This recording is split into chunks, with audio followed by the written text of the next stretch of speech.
मैं राजा सर आप लोग के समक्ष आ गया। आज का जो टॉपिक है काफ़ी इंपॉर्टेंट, काफ़ी महत्वपूर्ण है उन सभी बच्चों के लिए जो बीटीएससी का फॉर्म भरा था, अर्थात जेई का फॉर्म भरे थे, अर्थात तकनीक आयोग का फॉर्म भरे थे। तो आप लोगों के लिए काफ़ी इंपॉर्टेंट है और उन सभी बच्चों के लिए लागू होगा जो एएनएम के लिए या आपका मतलब कह दे कि जीएनएम के लिए या जेई के लिए या अन्य किसी भी तरह का बहाली का यदि फॉर्म बीटीएससी के माध्यम से यदि आप फिल कर रहे हैं तो आपके लिए बहुत ही बड़ी राहत देने जा रही है तकनीक आयोग। अपने नियमावली में कुछ परिवर्तन किए हैं उन बच्चों के लिए जो संविदा पे काम कर रहे हैं, बिहार सरकार के किसी भी अधीनस्थ या संविदा पे किसी जेई पद पे काम कर रहे हैं, उनके लिए नोटिस निकाला है। लेकिन ये अब से सबों में लागू होगा जो एक्सपीरियंसेबल बच्चे होंगे, छात्र होंगे। तो आज का जो नोटिस है काफ़ी इंपॉर्टेंट है। आप यदि एएनएम के लिए फॉर्म भरे हैं और आपके पास एक्सपीरियंस है तो भी लागू होता है, या आप जेई का जो भी फॉर्म भरे हैं बच्चे उनके लिए तो स्पेशली है,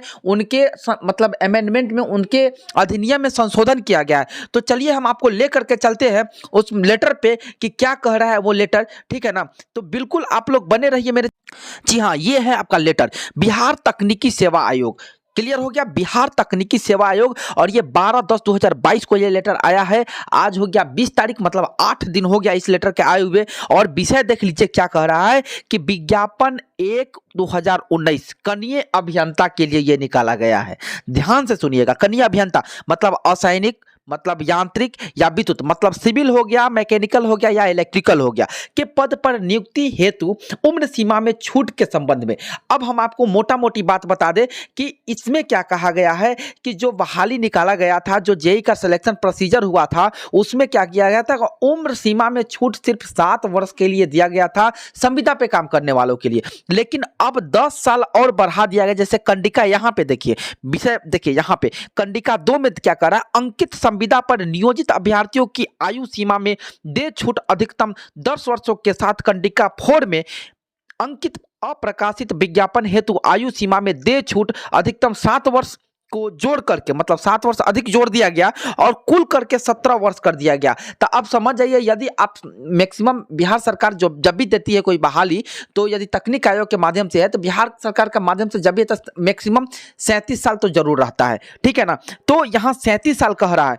तो अब आप 37 साल यदि आप बिहार सरकार के किसी भी उपकरण में काम कर रहे हैं तो आपका उम्र यदि ज़्यादा है 37 साल से, तो आपको 17 साल छूट मिलने जा रहा है। तो ये कहीं ना कहीं काफ़ी महत्वपूर्ण है उन बच्चों के लिए जो अनुबंध पे 10 साल से 5 साल से काम कर रहे थे, उनका एज एक्सपायर कर चुका है, तो वो सारे बच्चे इसमें मतलब एलिजिबल हो जाएंगे, उनका जेई में रिजल्ट दिया जाएगा। लेकिन हम पूछना चाहते हैं उन चैनलों वाले से कि जो भाई मेरे बताते थे कि हाँ ये मीटिंग होने वाला है, उसके बाद जेई का रिजल्ट पब्लिश कर दिया जाएगा, कहाँ गया वो रिजल्ट बाजी? हाँ, कहाँ गया? तो इसीलिए हम कहते हैं कि देखिए ये अभी संशोधन कर रहा है, धीरे धीरे कर रहा है, लेकिन हाँ इससे तो लग रहा है कि जेई का रिजल्ट पब्लिश करेगा। अब वो दिन दूर नहीं है, बहुत जल्द करेगा। अब नियमावली जब ये किया, मतलब ये पैनल बनाया ये उम्र सीमा में, तो अब इसको भी जैसे एडजस्ट करेगा, इनका जो परसेंटाइल होगा, जितना परसेंटेज होगा, जो मार्क करता होगा अच्छे स्टूडेंटों में इनका परसेंटेज, तो अब एज के कारण ये हट गए होंगे, तो अब इनका एज के कारण अब सेलेक्ट होगा